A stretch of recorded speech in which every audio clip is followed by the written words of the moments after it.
All right, so let's take a look at these charts as we're going to look at SPY to start. For newcomers, this is cycle analysis, and it is just loaded with information. And when we look at the rhythmic motions in the market, the heartbeat of the market, on the bottom are the cycle brackets, and those show you the rhythmic motion. A cycle is measured from a trough to a trough, and there is common rhythmic action in there as you see the low here, and then the low here, and then the low here, and then here coming up. You can see that the formations that it makes gives us such important information. In other words, when this rally came and it peaked early on that abandoned baby, gave you a left-hand translation, broke under this level, and then told us it was going to decline through this time frame. In this case, it made a beautiful positive cycle with almost no time to decline. It told us it was going to make another high, and you can see that. Now this has broken that low, and a bottom is due right over here. And that is suggestive of the fact that when we get into the next rising phase, like right over here and right over here, and right over here and right over here, the next rising phase is going to give you a rally. Now, when you get a negative shape that you have right in here, as we teach in our cycle analysis workshop, and you can learn about that by going to our workshop page, then you will get the sense for why we believe that this bottom is coming in here and that we're going to get a rally. VIX is due to make a trough in late January. In other words, the low in the VIX is expected to be somewhere fourth week of January. That's helping us project these rallies in here. So we're projecting January to get up to 397 to 403. That is based on the low basically being made in here. It might come down and test it in the next couple days, but we do think, as I said in my commentary in the beginning of the show, that it was likely that you would see some sizable up move in here. And again, our projection 397 to 403. The projection was up to 415 originally, but because of this breakdown in here, it lowers the odds of that. I would say where the odds were 65 to 75% of getting up here, that is now more like about 30%, and more like that 60-70% probability is into these zones right over here, which would not make a high as this cycle. Note in here that as of December 23rd, it's about 21% from its all-time high. And this, between these two blue verticals, is where the cycle trough is due to move up. The reason I'm giving you this 21% from the all-time high is because I'm going to show you the Dow Jones Industrial Average in a moment.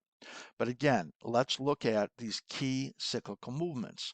This right over here, a positive cycle. In this yellow area is where the corrective phase is, and it would have fallen very hard if there was more time. In this case, there was more time, and in this yellow area right over here, it came down hard and broke that.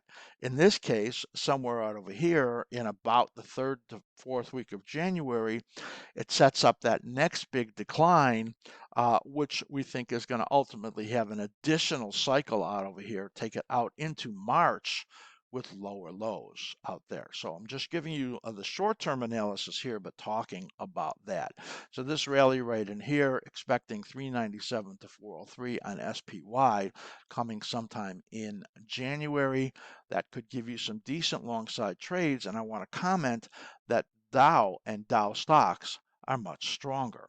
And if you're looking for stocks that are buys, look there, except maybe for the tech stocks, which still have, I think, risk, as we talked about earlier in the show.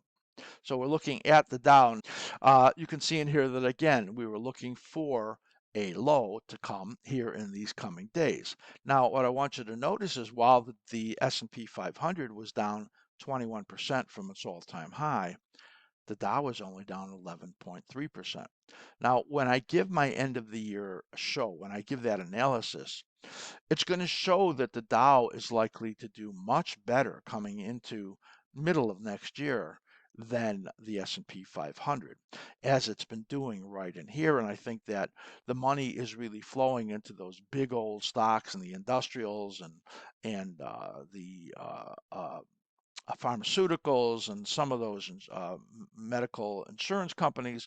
Those are the ones that the money is moving into, and maybe even to some of the financials, and that's going to make the Dow continue to be stronger. For now, though, the pattern is similar. As you can see, it broke down under that low and is in a negative configuration in here. You can see in here that the slim ribbon PO on the bottom, when it's green, it reflects the slim ribbon. When it gives you the green arrows, it tells you about upside resumptions, as you could see right in here, and that now turned red. So for this to then be positive again, this would then need to turn green. Let's just take a look here a little closer, and we'll see in here what our upside projections are, and that is that we're going to see that because of this VIX trough that's due in somewhere around late January, we expect to get rallies up in here to mid to late January. The Dow numbers here are around 33,850 to 34,250 right in here. That's what we expect this low to get made and then be moving to the upside again here into January and then moving down again. So while the Dow is much stronger than the S&P 500 on an intermediate basis, it is now pretty much lining up with it. And that says to us that the same patterns pretty much exist in here that do in the S&P 500 at the moment, where it trades down into this time frame right over here. I'm just going to highlight that cycle for you to see, which is early February. And then the next cycle, which you can't see out over here, takes you into sometime around late March, which is where we think that ultimately the intermediate low is going to be made. So a Dow index that is much stronger than the market, pretty much in line with the S&P 500 right now, targeting 33,850 to 34,250 up into that January time frame, and then beginning to move down again in this very interesting period as we get into the end of the year, and what I think will be another potential fake upside move for the stock market up into January. We've had like 5 of those big upside moves, and this one in here very well could be in the 6 to 8% to the upside for these indexes. And though the Dow has been much stronger than the S&P 500, it's kind of an alignment right now. And again, I think I like the Dow stocks better. Those stocks for the move maybe into mid-year of next year, but I'm jumping the gun in here, and we'll talk about that in another show. So that's a look at the stock market. Don't forget, the Give the Gift of askSlim has been extended. You buy one of these memberships for yourself or to give the gift. It's non-recurring. It won't be renewed. You'll have to renew that. And we're going to send you an Amazon gift card. Go to the top of the askSlim page, click the Learn More button, and you'll learn all about how to become an askSlim member for the lowest prices of the year.